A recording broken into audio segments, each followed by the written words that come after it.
In the grand scheme of things, relatively few people have the opportunity to fly a high-performance jet fighter for real. And those of us who do, we feel incredibly lucky. For everybody else, although it's not the same, these days there are incredibly accurate, high-fidelity air combat simulation platforms that are about the next best thing. On this episode of the Fighter Pilot Podcast, we welcome Mr. Matt Wagner of Eagle Dynamics to talk about Digital Combat Simulator and why he became involved in air combat simulation. One of the reasons I do what I do is the opportunity for me to create the games I've always wanted to play.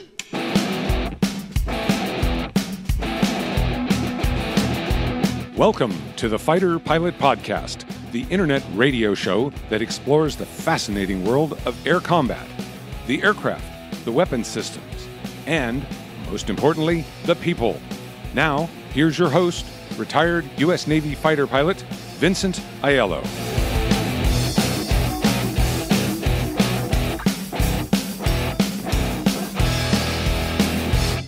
Hello, everyone, and welcome to episode 28 of the Fighter Pilot Podcast. We will get to our interview with Matt Wagner in just a little bit, but before we do that, we need to welcome back Sunshine. What's up, dude? Hello, Jell-O. How was your holiday?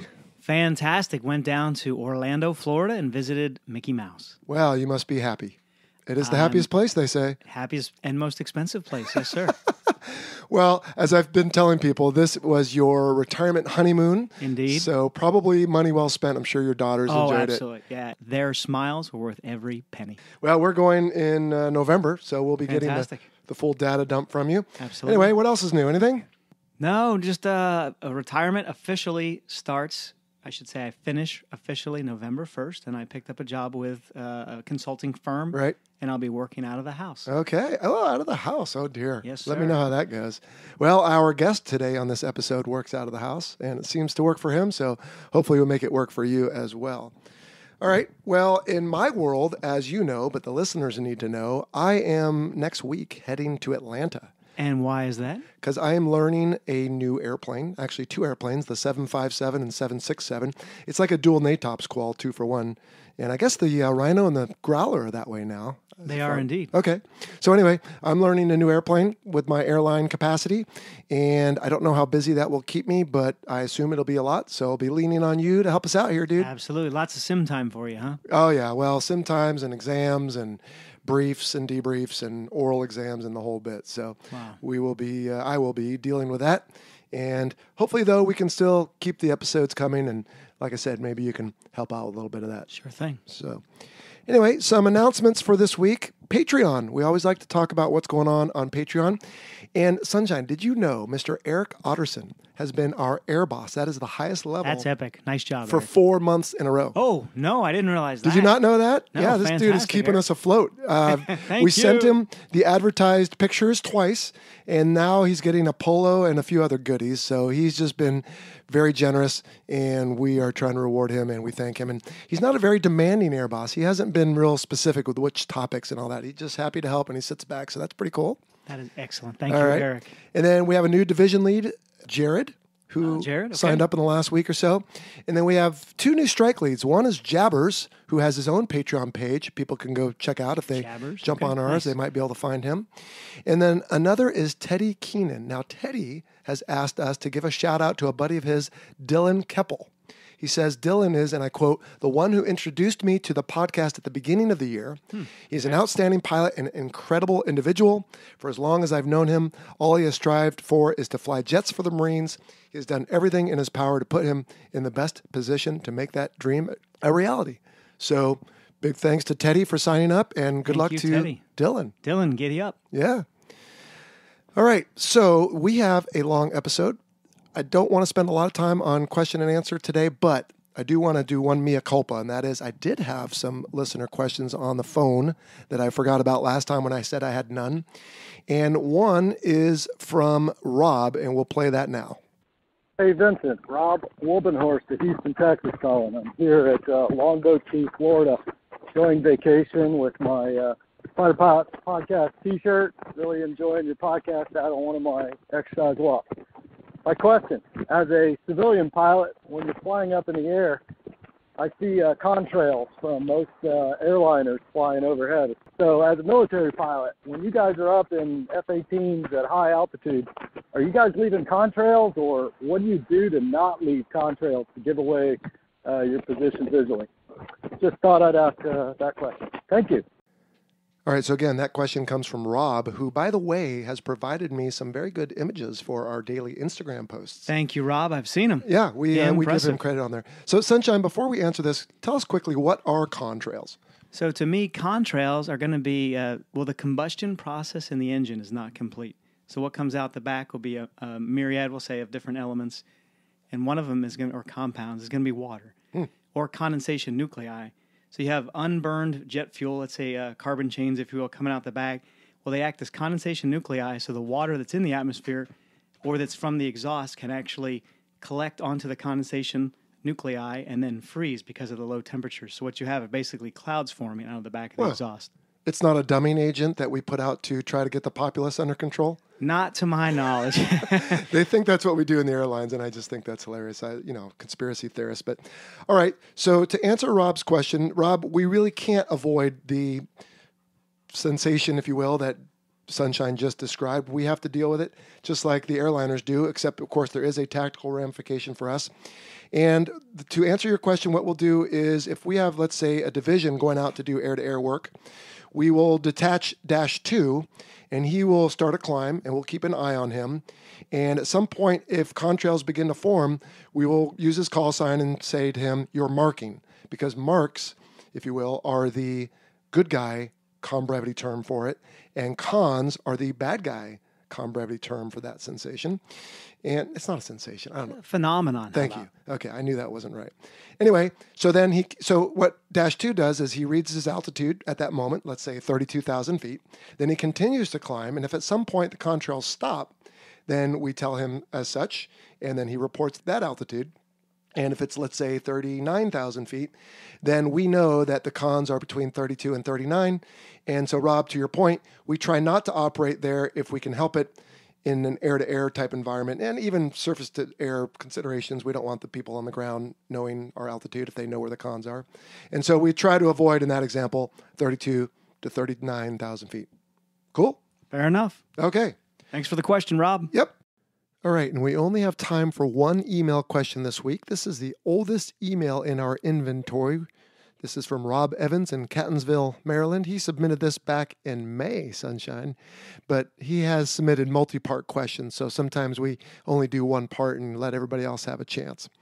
Anyway, Rob wants to know, why do some squadrons refer to themselves as the, quote, world-famous whatever, insert squadron name here? Okay, well, Jell-O, I've never been in a squadron that purports to be the world famous, but I can tell you that when I look at squadrons like that, I kind of think, did they have daddy issues?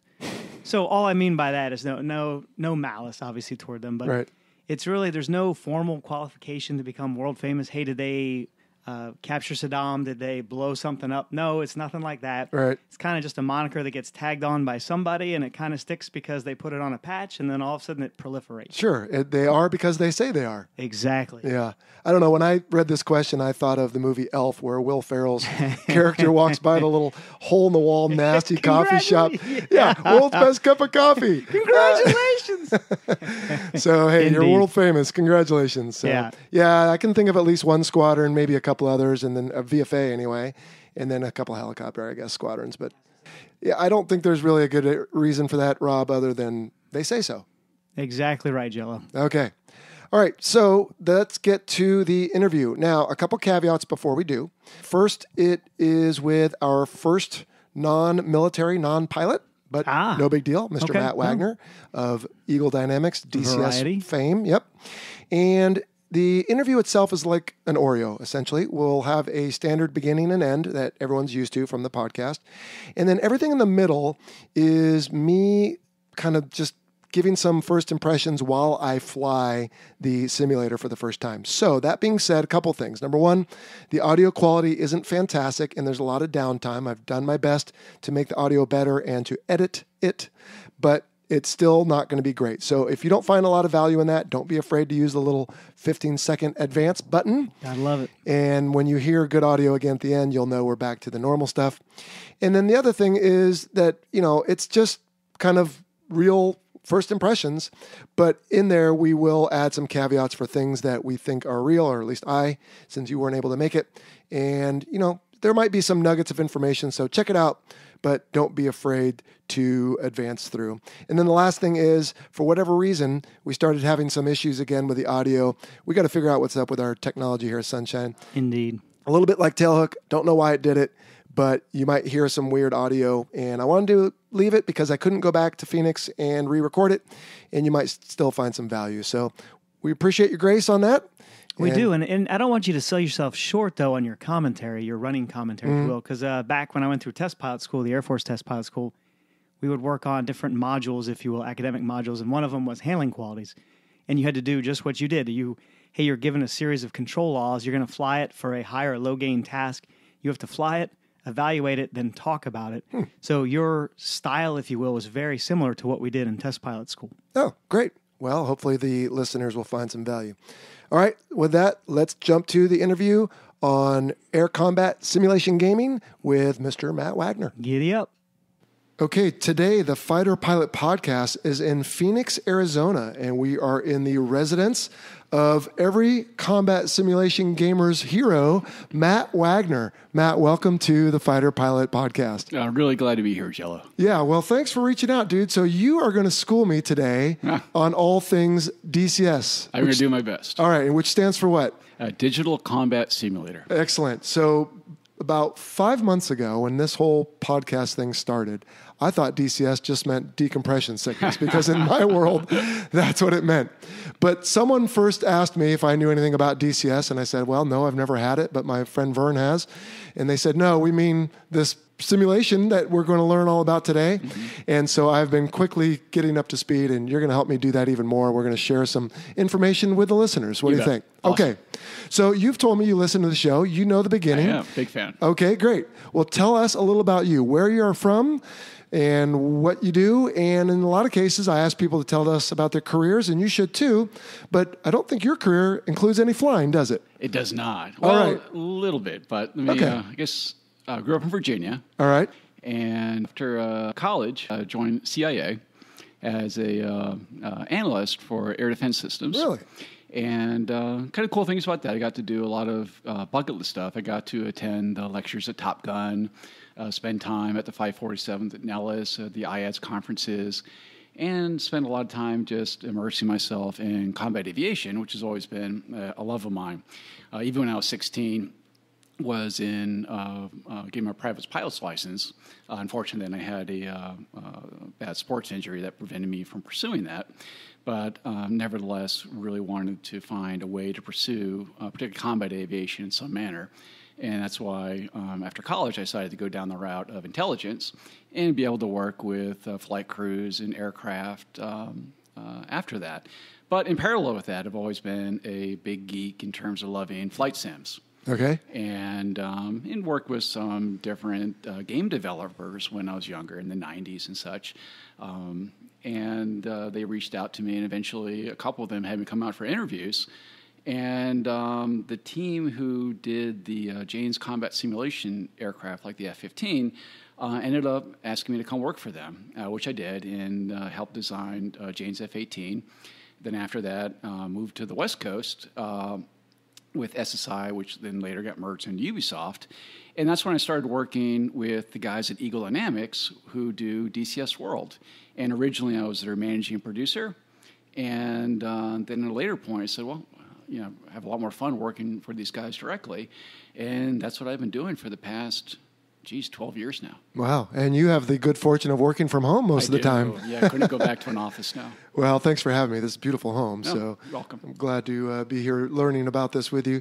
So give us a quick summary. I mean, I think a lot of my listeners know, but for the guys like me who don't, what is DCS World? So DCS World is technically a free-to-play game that you can download from our website or Steam. And it comes with a large map of the Caucasus area and 2 free aircraft, a Su-25T, which is a Russian attack jet. Yeah, the Frogfoot. Exactly. As well as a TF-51D, which is kind of the unarmed two-place Mustang. Okay. And you can download it from our website or Steam, play it around, see how you like it, see how your computer handles it. Mm-hmm. And then if you enjoy it, then you can actually purchase additional aircraft, maps, campaigns, and so on. So, try it, see if you like it. And if you like it, you can try Hornet out, Sure. Try flying around the Persian Gulf. Fly anywhere from a Spitfire or a Focke-Wulf to a F-86 or MiG-15, and then up to modern-day jets like a Hornet or a MiG-29 or Su-27. So, the idea behind DCS World is also to look at different eras of combat aviation over different areas. So again, going from World War II to Korea, eventually we're going to be fleshing out the Vietnam era of Phantoms, and we already have the MiG-21, hopefully a MiG-17 at a later point, and then in the modern day, which is kind of where we started. Originally, DCS started with the Ka-50 Black Shark attack helicopter, then the Su-25T, and then we were growing out since. But even prior to that, we had products like the original Su-27 flanker for the PC, and then after that, we went into was a game called Lock On, which was more of a survey casual game, which featured 8 different aircraft, and we published that through Ubisoft, and it was very successful and very popular. But it was at that point then that we decided we wanted to self-publish and go down our own road, and that's when we started DCS World. Very cool. And how, I want to know, do you make the aircraft so realistic? In other words, the F-18, as many modern fighters, are classified in many regards. But you have, I think, and now we're going to go try this in a little bit. For me, I've never tried it. But from what I understand and seen some videos on YouTube, it sounds like you guys have nailed it. How do you engineer the simulation so accurately? Well, there's different components. There's the graphical element, whether it's the external aircraft and the cockpit. Then there's the avionic systems of how you're working the radar, the sensor systems, the steam gauges, everything else. And then, of course, there's the flight model. Those are kind of the 3 basic elements. Now, obviously, the first part, the graphics, that's primarily done through a lot of research in terms of photos and videos and having SMEs who have actually flown the aircraft who can give us advice about what looks right, what looks wrong. In terms of the avionics, there's a surprisingly a large amount of information publicly available. The Legacy Hornet NATOPS, probably everyone and their uncle has a copy of that, which you can get probably about 80% of what you need right there. It's that remaining 20% when you're starting to go into the weapon systems and the avionics, the EW suite, and things like that. Obviously, things get much more sensitive, and we have to be very careful. And honestly, actually, one of the reasons why I work for this company is, particularly with my intelligence background, in many ways I act as a firewall to make sure that nothing of a sensitive nature worms its way into the retail product. And in terms of doing those systems, it's a combination of finding, no kidding public information that's not ITAR controlled or in any way classified. And then there's, also, honestly, we'll sometimes look at previous projects, even, the previous Hornet game I worked on, almost 20 years ago. And it's kind of a combination of pulling all those things together to kind of create the simulation that's believable. And of course, there's always going to be some elements that, from a security point of view, we're going to we can't do, or we're going to have to modify. There's just really no way around that. The last thing in the world I want is, black helicopter landing in my backyard taking me away. And then the final element, of course, is the flight model. And that's one of the trickier ones. There is a fair amount of, good EM, not an EM diagram that's going to be classified, but some polar charts of what to expect with the Hornet. Part of it then comes down to having actual pilots fly the simulation. Obviously, we have to be very careful, again, about not revealing too much capability. When it comes to the Hornet, of course, there's some sensitivity in its, really high angle of attack, slow speed fight capability. and we don't want to give too much away, obviously. Sure. So, sometimes we'll have the information, but we're going to have to be diligent about how accurate we make it. And that was the next question I was forming in my mind for you, because in my case, I have 25 years of experience, and a lot of that is classified. And I have to constantly filter what I can and cannot say. Absolutely. Are you suggesting you guys have certain information that you can't disclose and you have to also figure it out? Or because in your capacity, I would think the only thing you guys have would be the general consumption or unclassified information. Generally, yes, but if you look hard enough, you'd be surprised how much you can find out there in a kind of a gray area. Really? Yeah, actually, disturbingly so sometimes. And then we also, at times, have people with all the best intentions will actually send us information through our websites and our forums and such. And obviously, we will not use that, cannot use that.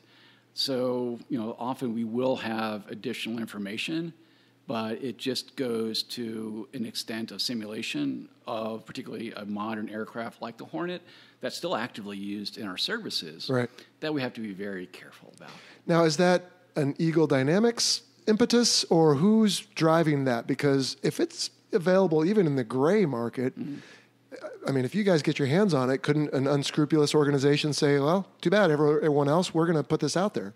Technically, they could. Right. If you know where to look, it's scary how much you can actually find out there. Right. Yeah. I remember when I was retiring, they said, even if you find something on the internet that you know is classified, they said, hey, if you can tell us, that's great, but don't acknowledge it, don't ignore it, don't just, I guess ignore it, but you kind of just sidestep it and just hope that the sleeping dog lies, right? But in your case, though, what I'm getting at is you guys have taken it upon yourselves to say, we're not going to perpetuate something that might have leaked because this could put our folks in harm's way, maybe? Correct. And even to the point on our own discussion forums, we actually had to put rules on there forbidding people from posting links or images of documents that go into areas that are particularly, covered under ITAR. Right. Yeah. What is ITAR?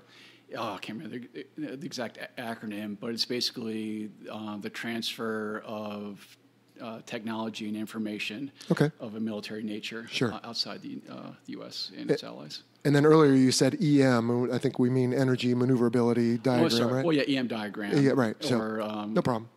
Like I said on previous shows, I spent a lot of my time on the show explaining acronyms and jargon. Right. So anyway, just to put that to bed, though, on behalf of my brothers and sisters in arms who are out there in harm's way, thank you, because a less scrupulous company might be willing to just put it out there if it'll make them a buck. But it sounds like you guys are doing the right thing. So on behalf of my military brethren, I appreciate that very much. So tell me about the reception of DCS World. I mean, how many people use it? How many, I don't know if you can measure it, but how many hours per day or how many downloads or how many people? It's pretty well received, as I understand. Yeah, it's gotten a lot of great reviews. We have a large, very large base of people playing it. And partly is, I think, because not just having a focus of modern day combat, but we've also branched into World War II to Korea and then soon Vietnam. So, the whole basic goal of it has, been a, one simulator to rule them all. And that's kind of where we're going, and it's really starting to show those dividends now. Good. So do you have a typical demographic for your user? Generally, it's weighted higher than you would have for most gamers. I think our low ends are around 25. Years old? In general, yeah. Okay. And then up to maybe around 55. So it's usually 25 to 55 or so. Okay. With kind of the bell curve around early 30s. Okay. And you kind of punted. I'm going to hold you to task here on my question. So are you not at liberty to say how many users or how much downloads and all that? No. We usually, as like most companies like proprietary. This, we keep actual sales numbers and user figures proprietary information. Sure. Yeah, no problem. I figured No worries. I'd push a little bit and see if you're willing. Okay. Now, so your latest aircraft, or at least one of them that I'm familiar with, is the Lot 20 F-18. And I'm wondering why that aircraft and maybe not the Super Hornet. It kind of goes back to what we were talking about before about information. Okay. So more available on the Hornet than the Super Hornet? Yeah. A lot more information, more SMEs, subject matter experts available to kind of give us, pointers in the right direction. This feels right, this feels wrong. But yeah, just like the Legacy Hornet, there are NATOPS documents available for both Super and Legacy, but there's just a lot more additional documents available out there at a no kidding, unclassified, non-ITAR control of the Legacy that allows us to get a bit closer, but at the same time not putting anybody in jeopardy. Sure. Now, I read on your website something like 40 man-years went into, I don't know, was that just the F-18 or was that the whole DCS world? And I was wondering how you guys came up with that. That seems like a lot of work. The 40 years is probably more of DCS World. Actually, it may be more in regards to DCS World 2.5, which was the big update we did over the last year where we updated the engine, the maps, the effects, and many other aspects of the game. Okay. And so we call it a game, and then this is an interactive game, right? So there are, virtual squadrons out there? Isn't there even like a virtual demonstration team with like certain skins on their aircraft and whatnot? Absolutely. We have a very active and dedicated consumer base that, like you said, they have their own virtual squadrons. There's a bunch of air show display teams, some with the Hornet, of course, some with other different aircraft, like Mustang guys. We got some guys using a mod for the F-16, doing the Thunderbirds, quite a bit. And so what will be, pardon my ignorance, maybe the listeners all know this, but what will be the gaming, if you will? Is it a campaign where they're battling each other, or are they just trying to achieve something together, or can you pit one squadron against another? So there's both single player and multiplayer options. So if you're playing single player, you can just jump into an instant action mission. Maybe puts you head on head with a MiG-29 for a BFM engagement, or has you in an A-10 attacking a column of tanks with cluster bombs and Mavericks. Or you could do a mission, which is a much more involved mission with a storyline behind it, different objectives. Or then you can roll into a larger campaign where you have an actual narrative throughout the campaign arc that has you say cruising into the Black Sea in a Hornet squadron, and then you have initial missions to degrade the IAD system along the coast, and then other missions to go in to hit command and control, and then have the Marines land, then going in to do close air support. So you have a much more elongated, evolved set of missions that kind of make an overall storyline. So, and then of course there's also interactive training missions. And then on the multiplayer side, it's kind of sky's the limit what people want to do. They could jump in there and do almost like a Quake Online of just shooting people down. They have squadron versus squadron matches, ongoing campaigns that people can join in and out of all the time. And it's one of the big areas that we're also looking forward to really improving in the future. The big one being a full dynamic campaign where the missions aren't scripted ahead of time, but they're actually created by algorithms based on the progress of the players' actions, as well as the troop movements moving around the map and capturing key nodes and so on. Cool. So I'll draw a parallel to Fortnite because I don't play that either, but my children do. Everybody and does. so they can show up, jump in a match that's already going on, or maybe they all start together, but they can also get their friends to jump on, and they can see each other, communicate with each other. Is it the same thing? Absolutely. So that's one of the things you can do online is just jump into a match at any time. And you could jump in, if you don't want to have the stress of combat, you could jump into an aerobatic server. Okay. Or you could jump into a server just doing World War II. So there's a lot of great servers out there offering different types of missions for different types of people. And also now there's carrier qualification with the F-18. Is that correct? Absolutely. So that's one of the key parts of the Hornet, of course. And to me, probably the most fun part is doing the CQ. For sure. Well, but we'll get you in the Hornet doing that soon. Well, in fact, that's what I was just looking for the words on here is I've never played, I guess we can call it, right, DCS. Right. You have a setup in your room over here. So why don't we hit pause, go jump in front of that thing. And I think it'd be interesting if we either set up a microphone or I might just have you hold it for me, Matt.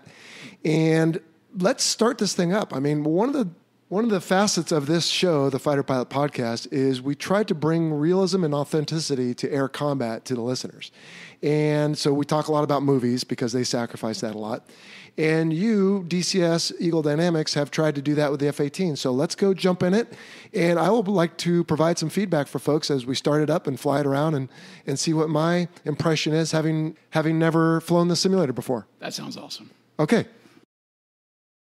All right, so here we are, Matt, at your setup in your home, and you're running this off a, Windows-based computer? Yeah, it's a Windows PC. It's a i7, about 4 gigahertz, and a NVIDIA 1080 graphics card with 16 gigs of RAM. Okay, and so is that the minimum recommended, or what should, if someone wants to get into DCS, what should they make sure their system can do? Well, a minimum, you could play with a like i7 or i5, maybe around like 2.5 gigahertz, a 1070 card, and 16 gigs of RAM.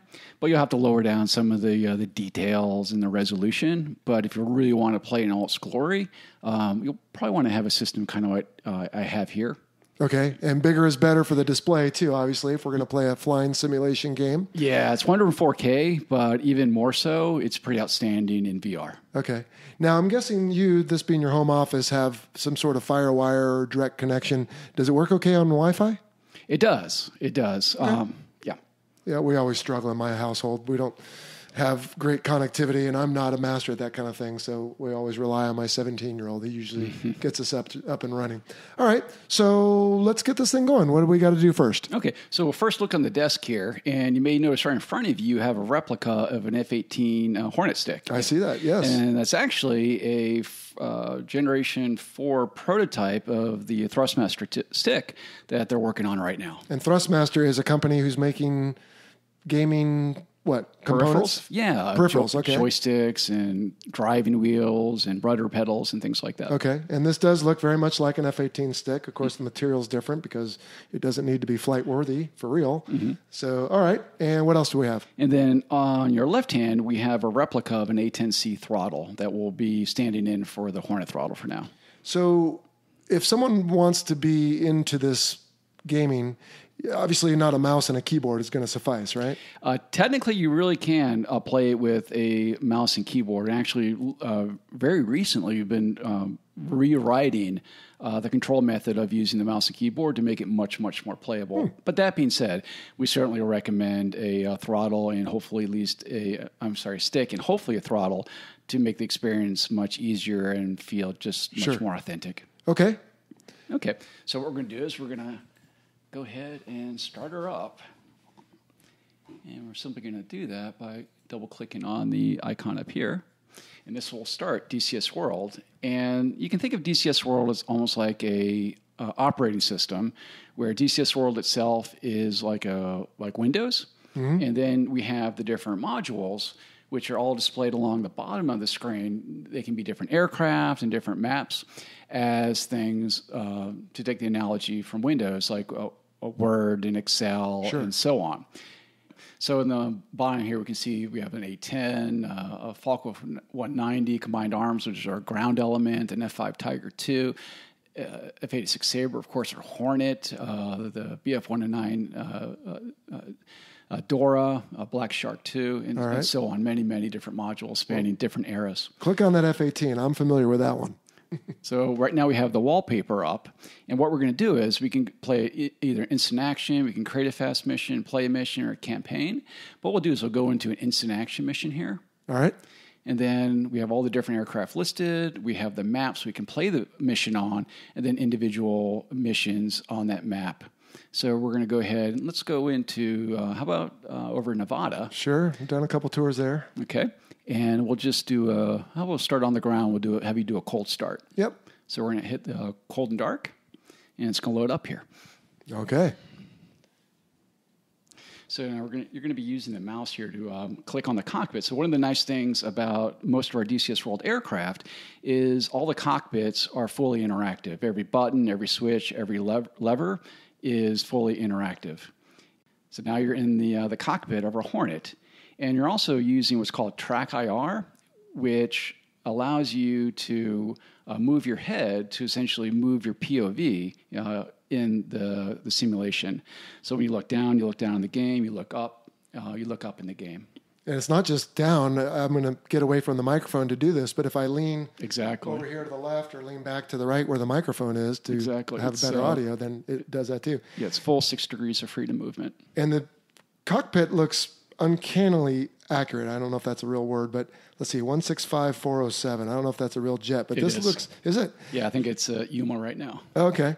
Well, this, between the smudges on the DDIs and the just the way some of the knobs and stick are worn off of the black paint and various things, this looks very much like my old girl. Ah, nice. That's what we want to hear. All right. So, is it ready to go? I can just reach down here. So I'm not going to say anything. We're going to see how well you do here. Okay. Well, as I recall, after doing, of course, the pre-flight and everything in, you jump, everything else, you jump in, you strap in. I'm going to skip all that part.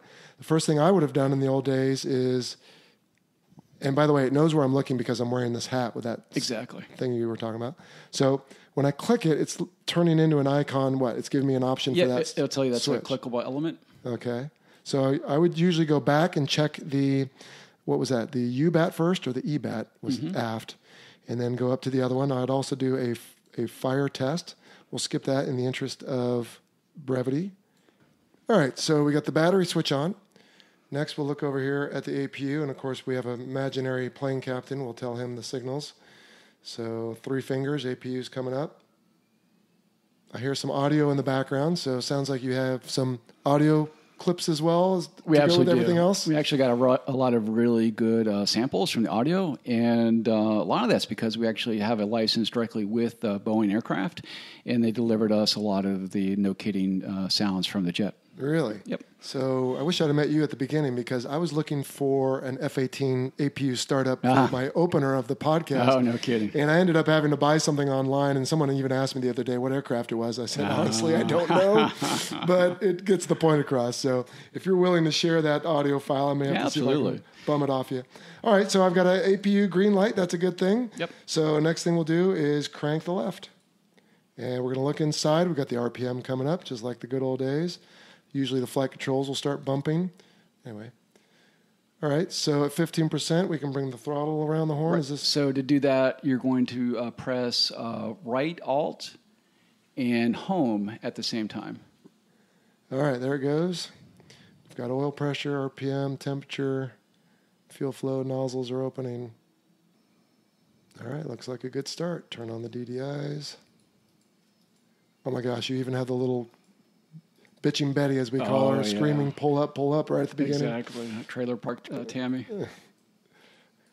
All right. So we look at our cautions, make sure we don't have a ladder caution because that means someone didn't start the or shut the ladder.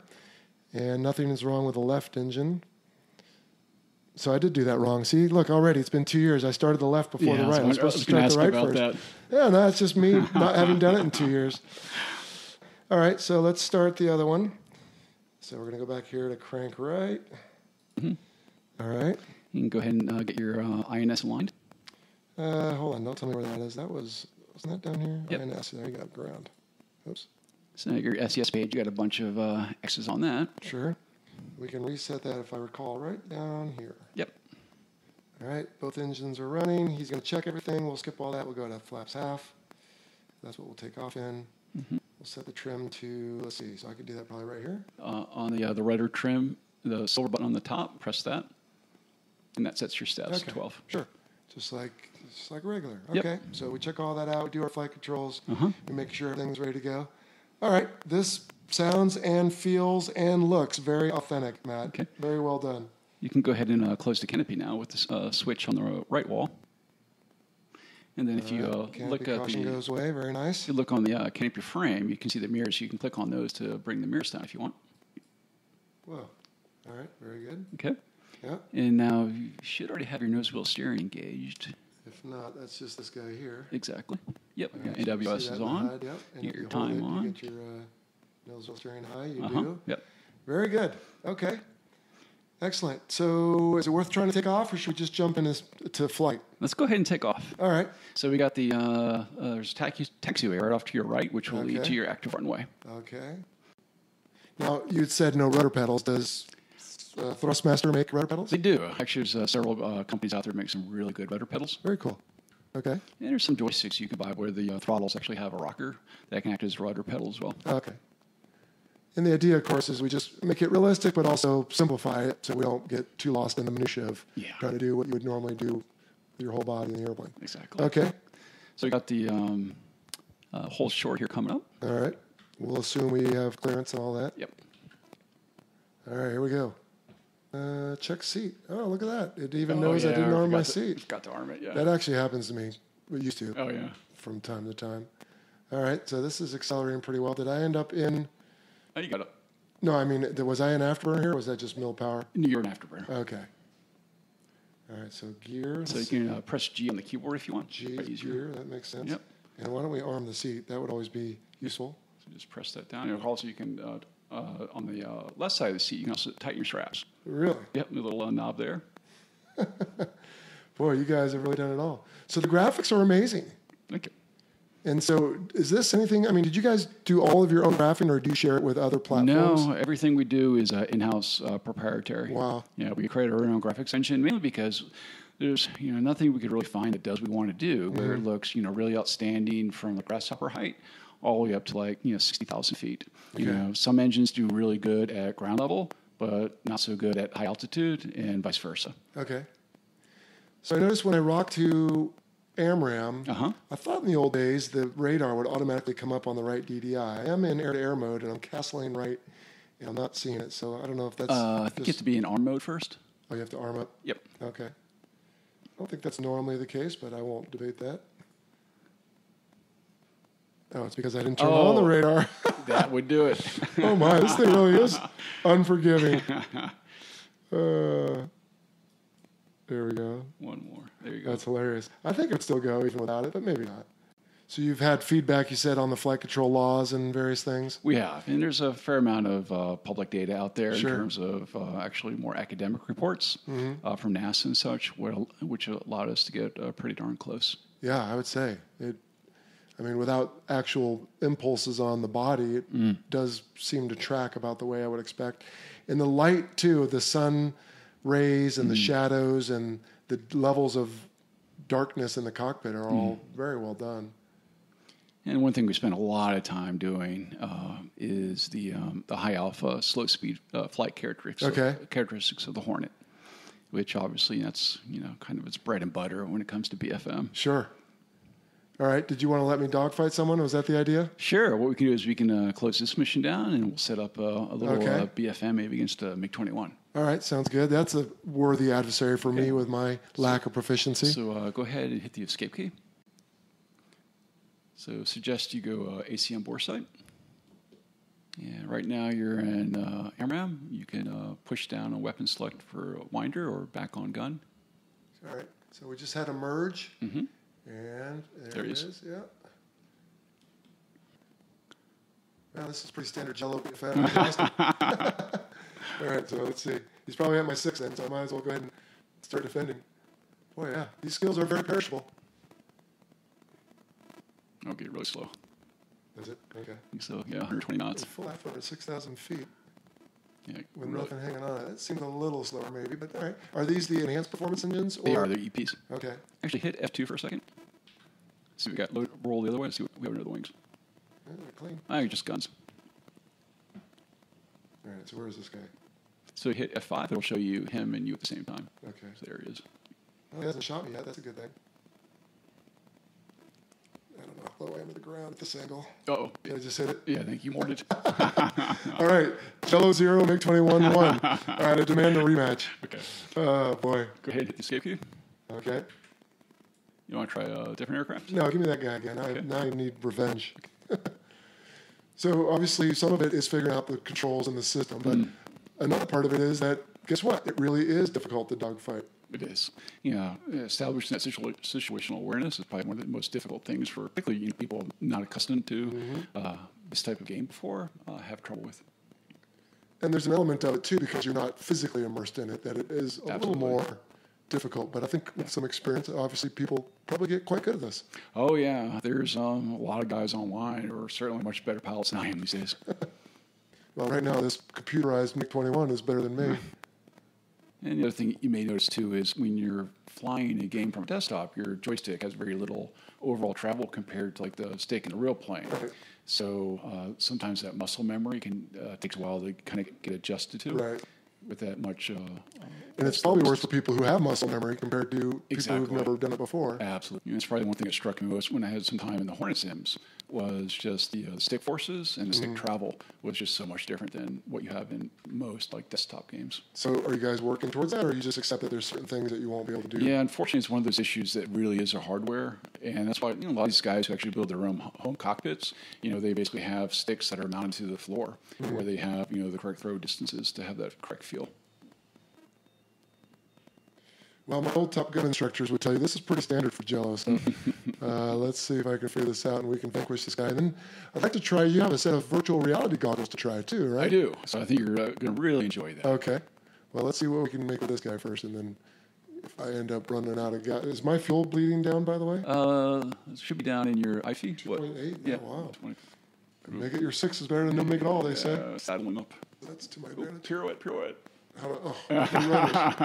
It's funny, my legs just like try to do it. I think I'm almost out of fuel. Yeah, you got your low fuel warning. This is humbling, Matt. I have to admit. Yeah, it takes practice. Yeah. And like you're also identifying, there's still some pretty significant differences between the real thing and, of course, doing it on your PC, particularly the physicality of it. Mm. Well, and with your real head, you can turn and look over your shoulder fairly easily. And this was a little bit of a learning curve of how do I figure out where I'm looking and make the arrow thing work. But that's all right. Inlet ice. Okay. All right. Well, all cultures. Is there anywhere to land nearby? Should be. Let me see where exactly you are. And then should we try landing on the boat before we try the VR? Oh, we can do both at the same time. Okay, cool. Yeah. Actually, landing on the boat in VR is probably the best way to do it. Is it? Yeah. All right. So let's pause this and show the VR and we'll make friends with. Oh, and I overstressed the jet too. So that's awesome. All right, so now we are flying with a pair of virtual reality goggles, and are these from Eagle Dynamics? No, so this is called the Rift, which is developed by Oculus. Okay, yep, I've heard of them. And so now when I look around, it's about what you would expect. And you'll notice, Jell-O, if you can actually literally turn around in your seat 180 degrees and look over your tail. Wow. Actually, look, so far I did like a... yeah. What was that movie, The Exorcist? Oh, yeah. Okay, so well, you'll see that in VR. It's in some ways it's easier and more difficult to play than like Track IR. Yeah, because there's no way to reach in and flip a switch that I've suddenly just reached for the radar. Oh, right.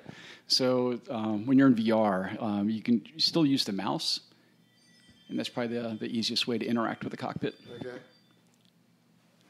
All right, so I'm going to come into the brake. Oops, a little slow though. Now this is sure to be embarrassing, but we'll give it a try. Okay. All right, so I should be at 800 feet and about 350 knots. Mm-hmm. And I just passed over the ship. In fact, I can lean over and take a look. Whoops. All right, so it's going what, roughly north? Yeah, okay, exactly, so due north. There's 360. All right, and then speed brakes. Oh, boy. It's going to be on your thumb there. I put my thumb on something that felt like it. One more down. One more there down. you go. Pull back on that. There you go. Okay. Brakes out. All right. Well, that's all right because at this point. And push forward to put brakes back in. All right. All right. So there's 180. Where's the ship? Yep, right there. Right there. There's. Oops. Yeah. So gear down, please. Flaps full. Hook down. Yeah. So G, or Okay. Yeah. Let me do it. Hold on. Couldn't tell how far beam I was, but that's all right. So at the 90, I want to be about 500 feet. This feels decent. All right. Can I trim right? I should be able to trim here. Mm-hmm. Actually, I'll just use auto. Hey, you're almost on speed right now. Yeah. Okay. Why? What's wrong with auto throttle? Oh yeah, we don't have the approach auto throttle Oh, you yet. don't? Okay. It's all manual right now. Okay. Well, that's going to make things tough. All right. Not enough straightaway here. It looks like. And now I'm going high. All right. Come on. Hook's down, right? No, actually, this is going to be a touch and go. Oh, okay. We should really be recording this. I don't know if that's possible. Oh, boy. Oh, yeah. Yeah, there's an overshoot. I'm not even going to touch the boat on this one. So, boy. So look straight ahead and look down. Let me put the hook down. I'm sorry, a little off to the right. There you go. Now we got the hook down. All right. So let's try. All right, so that was wave off two. pattern. All right, up to 600 feet and on speed. All right, let's get this thing trimmed up. All right, that's good enough. Let's start. So about a 30-degree angle bank. Mm-hmm. Okay, so you do not have approach mode auto throttles yet. No, regular ATC for cruise, but not for approach yet. Okay. That's definitely coming. All right. It's actually one of the big things we're working on for the ACLS. So we can do the whole automated Gotcha. approach together. All right. I think I'm finally trimmed up here. Let me take some of the angle bank out. What are the winds? Can you either specify the winds or does the game do it for you? You can actually create missions and make the winds from any direction, almost any speed you want. Wow. You know, all different types of weather patterns as well: cloudy, fog, socked in, thunderstorms, snowstorms, what have you. Yeah, well, it's a lot more fun when you're in your in your living room than it is in real life. Let me tell you. No feeling for your life. But I can see. I mean, this is very realistic, Matt. Yeah, I can see where people who didn't have the chance to do this for real could certainly find joy in this because it is very accurate. Yeah, well, that's also one of the reasons I do what I do, is because it's the opportunity for me to create the games I've always wanted to play. All right, so coming through the 90 Yeah, so here, good. at 500 feet on speed, maybe a little deep, but maybe not. It's hard to tell. I'm going to keep my angle of bank in. There's the radar altimeter. How's the VR feel to you? It feels very authentic. Yeah. Yeah, it feels good. Okay, now I don't have ILS up in the HUD. No, we don't have it Okay, set so up to the boat right now. Okay, so I'm going to end up probably a little high in an angling approach. So let me see if I can get this under control here. Either I do or the system does make me want to end up on an angling style approach. Mm-hmm. So come on, don't get... A little low. Yeah. Taxi one wire. Pretty standard. Hey, but I'm on center line. There you go. Yeah. Oh, wow. Yeah, your first hook down approach was a success. No, it was my second. I waved off on the first one. Hook down. Oh, hook down. Yeah, sorry. I missed that part. All right. Very cool. Now, will this thing catapult me too? Yeah, we can go ahead and raise the hook and taxi over to one of the cats. All right. The only thing the carrier deck is missing is the hive of colored shirts of the various people that all have different jobs that we talked about on a previous podcast episode. And actually, that's one of the big things we're working right now is actually a fully animated living deck with all the different green shirts, the mules, everything. Okay.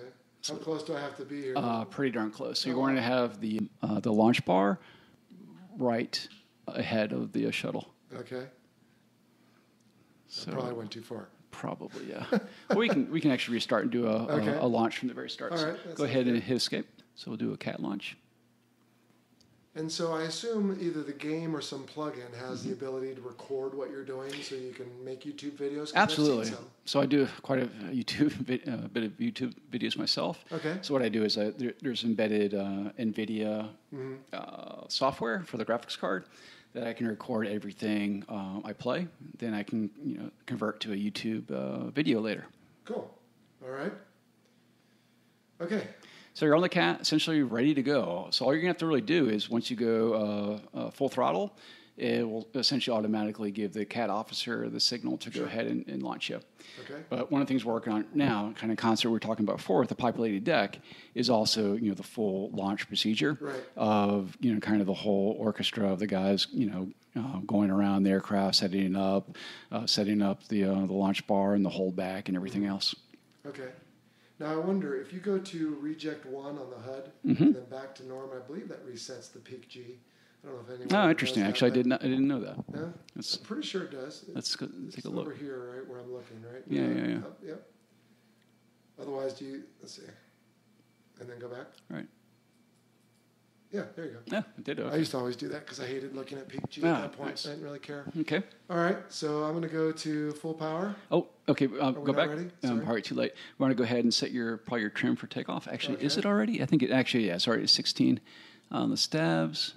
Okay, Yeah, I'm sorry. that's all right. Flaps are at half. Yep. Yep. Okay. Sorry. Good to go. Is up? Okay.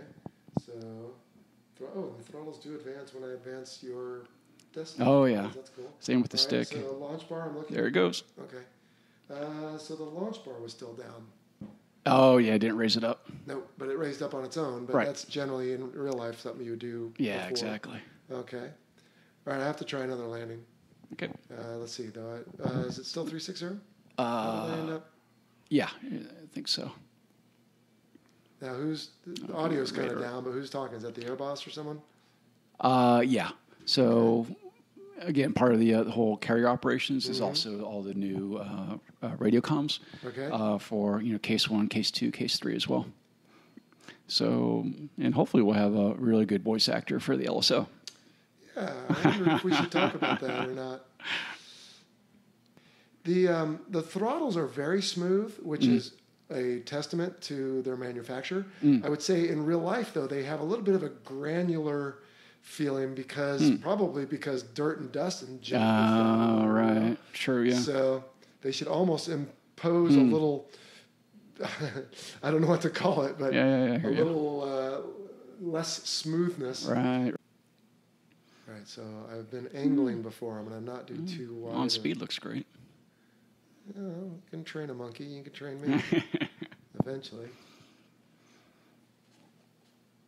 Yeah, it's interesting to see how fast a trained Hornet aviator takes this up versus someone who's just done games before. Okay, so that's what I was about to ask you. Yeah, so yeah. A 48-year-old male who wasn't an F-18 pilot. Oh God, it's a huge difference. Oh really? Okay. No, I think I feel better. Thank you. A lot of people, fly the Hornet. I've seen them take days, if not weeks, to learn how to get on speed, and you just did it almost automatically.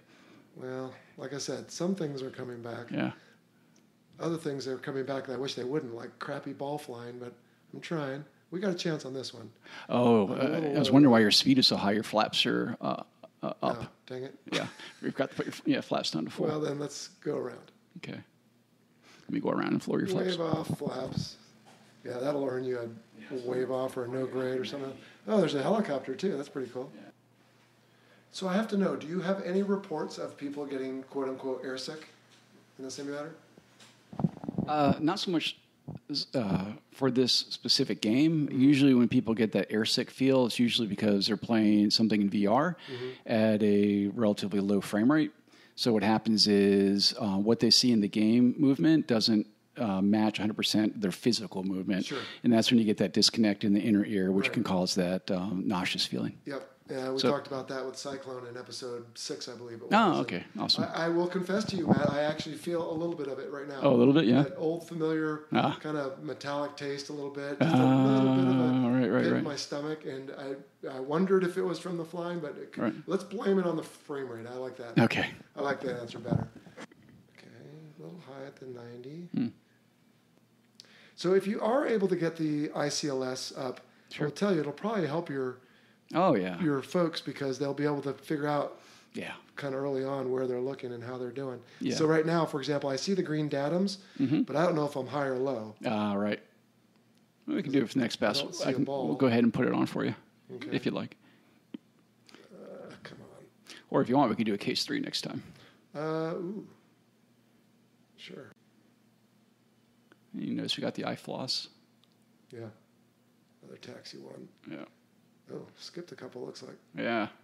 All right, sure. Yeah, let's try case 3. Okay. And what we'll do is we'll set up the TACAN and the ICLS as well. All right. In the real jet, the peak G won't come up until it's 4 or greater. Yeah, it is true. Yeah. Yeah. So, but otherwise, I mean, the imagery, the proportions, the font or whatever, all very, very similar. So, awesome. All right, so I see a light out there. Let's see, we're at 31 miles. Is that right? Yep. Okay. So we'll just hold this, let's say, until 12 miles. Then we would arc. Yep. And then we'd come in at 10. And in the interest of expediency, I'll just keep the throttles up. We can slow down later. Okay. All right, so we want to arc at 12, so we're going to start a little early here. Plus, it'll help us slow down. Good arc. Actually, that was one of my misperceptions that I learned in doing this product. What's that? Was I always thought with case 3 you'd be in your Marshall stack. It would essentially be a direct line from the Marshall stack into the final. Not always. Yeah, exactly. I didn't realize it's most common actually to have an offset Marshall. Yes, that would require that is more common. True. Yeah. I just had a question about that the other day. A fellow emailed me and Oh, asked, really? why would that be the case? And I said, well, you have weather, you have airspace, Yep. you have all kinds of different reasons. Yeah, another reason it was explained to me was they also kept the direct open in case of emergency. Oh, yeah, true. Right. So that's nice. Whenever I do one of these new aircraft, I learn a ton at the same time. Oh, my gosh, yes, I can imagine. All right, so 1,200 feet, configured, gear down, flaps full, hook down, skid on, light on, harness unlocked. Wow, still remember some of that. Nice. But I don't want the skid on at the ship. I want the that's harness true. off. I'll do that for you. I don't want the light on either. Yeah. The taxi light. Right. Yeah, should be hitting your tip over in about a mile. Well, it says I'm 7 miles. Tip over's around 5? Trimmed yet. Well, it was a 3-degree glide slope, roughly equivalent. Right. And so that's 300 feet per mile. You're at 12 miles, so it should be 4 miles. Oh, 4 miles, okay. Ish. Now, this needs clearly more trim. That's one thing I'm not doing well. I see a bunch of flashing lights down there. Yeah, it's the boat. Okay. What are the flashing lights simulating? It should be the standard deck lights. Yeah, it seems a little bit more of a kaleidoscope than I remember. Yeah? You'll have... There shouldn't be a whole lot flashing. I think it's just the resolution. No, that could be. Yeah, it's sometimes deciding not to do a pixel and sometimes another. Back, yeah. So it looks like a flashing, but I don't think there's actually any flashing you'll see. So against all odds, I am pretty much on course. Yeah. A little low and just only a hair fast. Yeah. Now, if I could just hold this, which I know won't happen because it just won't, because I'm going to go high like I'm doing, and I'm overpowered. Yeah, there's one little difficult thing in VR in particular, because of the resolution is lower than you would have otherwise. It's a little more difficult to catch the ball. All right. 402 Hornet Ball 35 Aiello. You only say your name during CQ. Oh, I was wondering why you and I figure I'm CQing right now, so I'm going to throw it in. Okay. All right, come on, don't over control. I see a ball for once. It's sagging though. Oh boy. Oh dear. No. Oh. I think you got. No. Bolter. Oh dear. That was looking good. That's pretty standard. Yeah. Pretty standard. All right, dude. That's a good approach, cool. man. I think I've seen enough. Cool. All right. So that was humbling. No, man. But also very good. That was good. Really good. I will say I am impressed. You have definitely hit, I would say, within 99.2% accuracy. Looked like there was a couple things that maybe, I don't know if it was just me or if it wasn't in there. Clearly I need to, figure out some of the keystrokes and the different shortcuts, but a lot of it is very accurate. So congratulations to you guys. Well, as a testament to the team who does this, I'm just more of the more visible part of it. Been all the engineers, the programmers, the artists. Those are the guys that make all this happen. And when we have a no-kidding guy that is flown the Hornet and can give such accolades, it's a huge pat on the back for those guys. For sure. To show what a great job they've done. And it's great for the people who never had a chance to do it, Yeah. that they can at least get a taste of it. Absolutely. And Absolutely. For those who do it and do it well, let me tell you that your host here got in and let's see. So I started the wrong engine. I stayed on the taxiway. I took off no problem. I got beat by a MiG-21 Twice. Thank you. I bolted a couple times. No, actually, I made it in the daytime. Yeah. But it was low, badly low, and then bolted at night. So pretty standard Jell-O performance. And, to your point, it is very accurate. There is a little bit missing in the stick and throttle feedback. I think that's to be expected, particularly since I was holding it in a place. My chair is a little lower and it was on top of the desk. So it's a little different, but also just, for them to build that in, the stick itself and the throttle, well, the throttles are the same all the time, but they would almost need to incorporate a way for the stick to know what's going on in the game and to provide some AOA feedback is Right. what the F-18 does. So Right. certainly an opportunity there, but otherwise the graphics are amazing and it's all very close. So thank you. That was fun. Well, the thing that really struck me is that when we have someone who's actually flown the aircraft and they fly the game for the first time, of just how quickly and how easily they come to grips with it. The thing that amazed me was, and it took me days, God, I hate to admit it, but almost weeks sometimes to get really a handle of getting on-speed AOA in the Hornet. But you did it with these without even trying. And it really, goes to show that, when you have that muscle memory and that know-how, it's like riding a bicycle. And as long as the simulation accurately mimics it, then it really, shows through that if you've really done it in the real world, you can, you should be able to do it in, the game as well. For sure. Yeah. And I did find it a little difficult to stay on speed, and that was just me trying to get familiar with the trim Right. and a few other buttons that I would normally be able to just reach down and hit Sure. right away. But it's good. And I can certainly see why people would want to build themselves, mock cockpits Yeah. because you could essentially have everything right there. And so those components, I'm guessing, are available. Is it also from Thrustmaster or others? So what we're using here today is, the Hornet stick. It's still in prototype stage. It's not for sale yet. Okay. But I can't speak for Thrustmaster, but hopefully soon. And I think people are really going to love it, particularly for the Hornet. And the Warthog throttle, it's been out for a while. And, for now, it's a really good analog for Hornet's throttle. Excellent. Yeah. And so what does the future hold for the game itself? So the biggest things working right now, of course, is finishing up the Hornet. And then we got a new product coming out later this year called Modern Air Combat, which, unlike the Hornet, which is really geared towards, people who want to have the most real, authentic experience.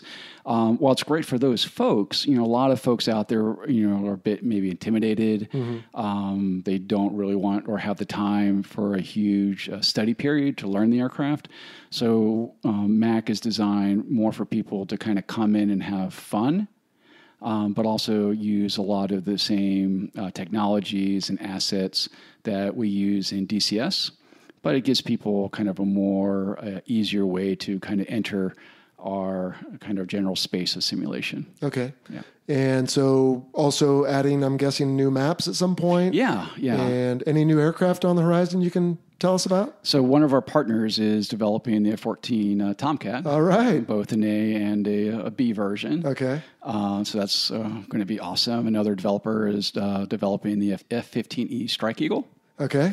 And then on our plate, of course, Hornet's the big one right now, but also working on Mi-24P Hind, the AH-1F Cobra, Okay.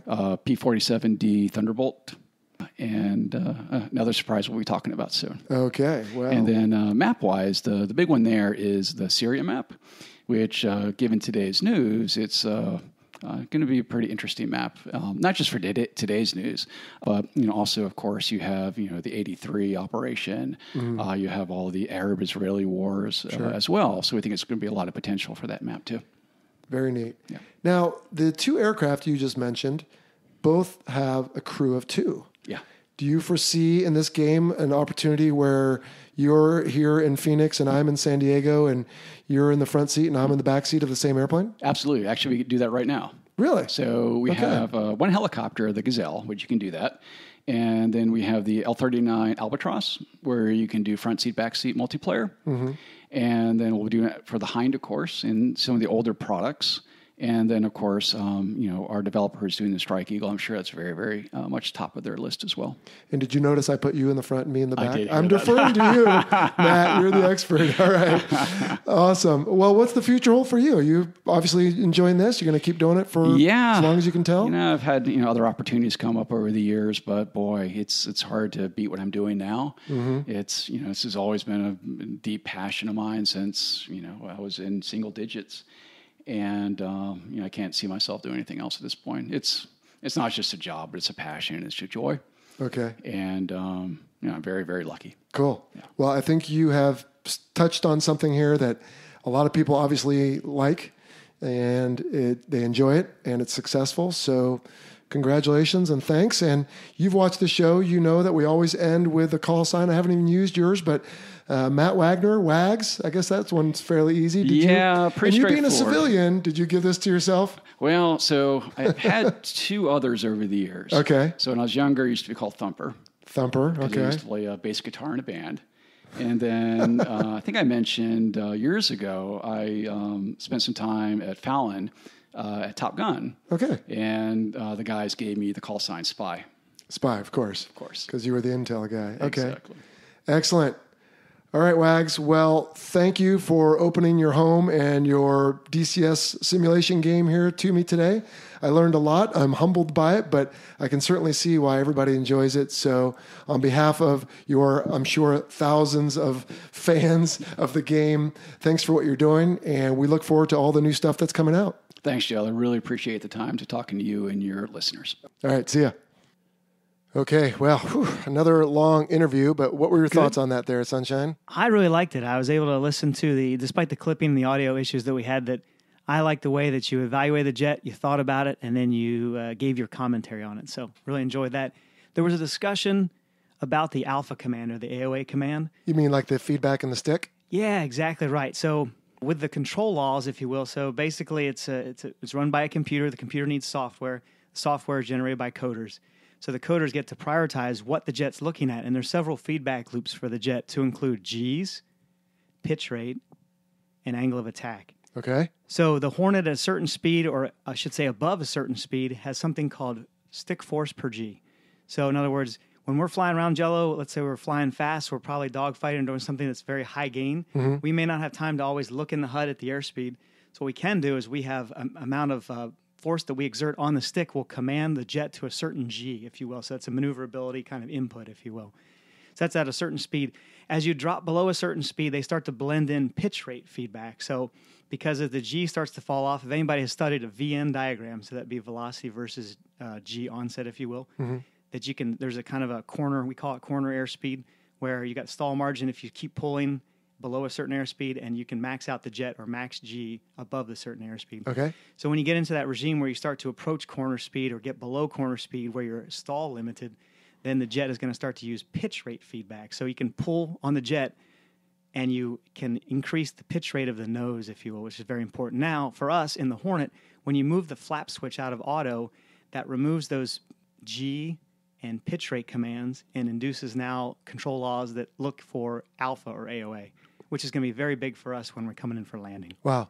And so, to your point, the stick that Thrustmaster has created, it lacks that. And so, not only do we not have the forces on our body on a desktop type simulation like this, but now we're not getting that feedback either. And I'm not trying to point out a fault in there. I'm just saying it makes it very difficult for those of us who have done it to know where we are notionally with this aircraft as far as its energy state, because we don't feel it in our body and we're not feeling it in the stick. Absolutely. And then also, so if you think of all the different stimuli we have in the cockpit, when we're busy, there's the heads-up display, there's the joint helmet-mounted cueing system, there's the rumble of the airframe, there's the rumble of the engines. Seat of the pants. Seat of the pants, a great way to put it. Another thing that we can do is actually, you are absolutely correct in that the stick can provide us with feedback. Right.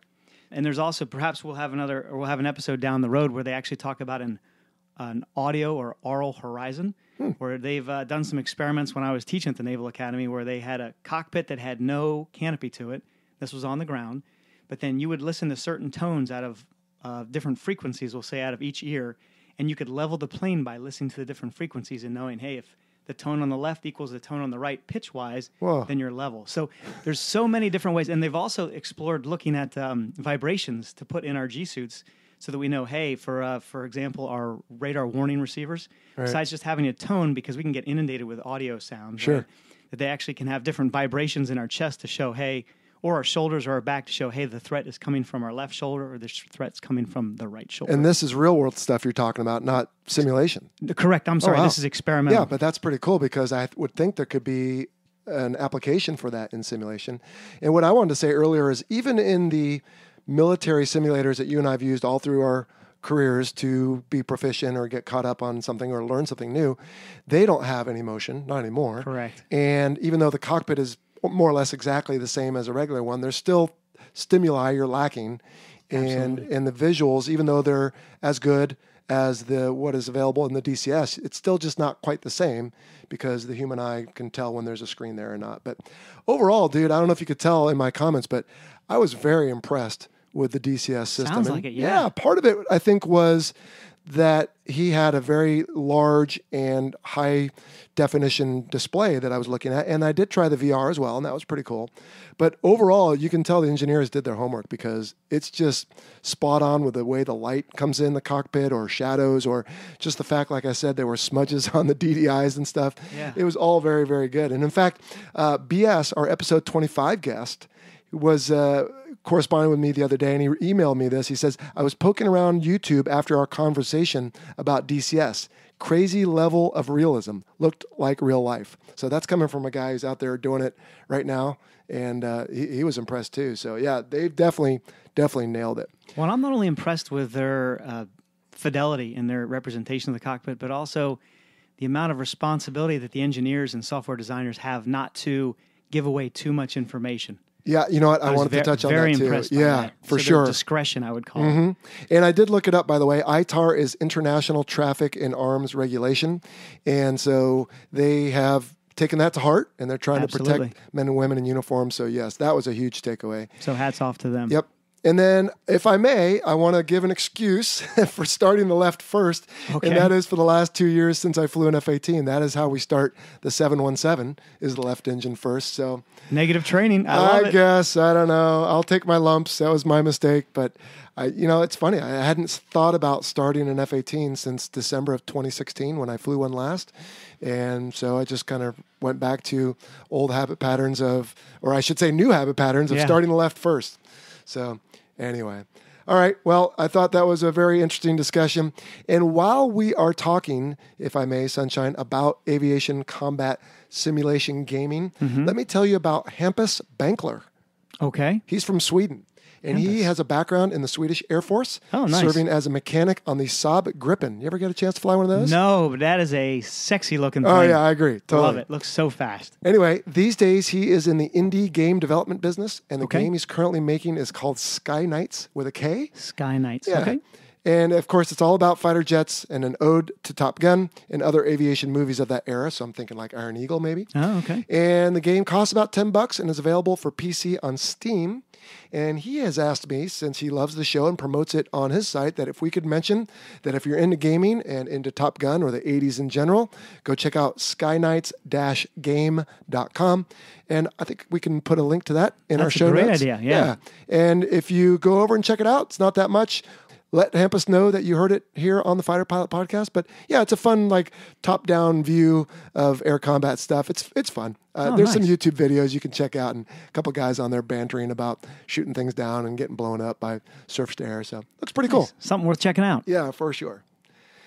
All right, dude. Well, I think this is a longer episode, but we probably should wrap it up. Let me remind everyone that the views expressed in this presentation are the personal views of the hosts and do not necessarily represent the position of the Department of Defense or its components. And I assume that Matt Wagner does speak for Eagle Dynamics. So we're just talking about you and me here. Sounds like a plan. Cool. All right. Well, any parting shots? No, just it was a great episode. I'm looking forward to the next one also. Okay, well, we'll pull that one from remotely with you here in San Diego and me in Atlanta. And until then, what do we say? Let's get out of here. All right, see ya. See ya.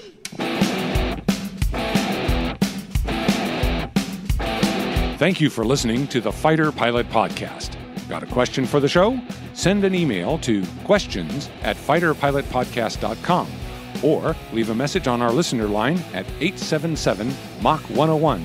That's 877-622-4101. Be sure to check out our website at fighterpilotpodcast.com. You can also find us on all the usual social media platforms: Facebook, Instagram, Twitter, and YouTube. For exclusive Fighter Pilot Podcast content and to help support the show, visit our Patreon page.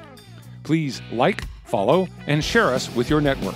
And if you have a moment to leave us a rating or a review on iTunes, we would greatly appreciate it.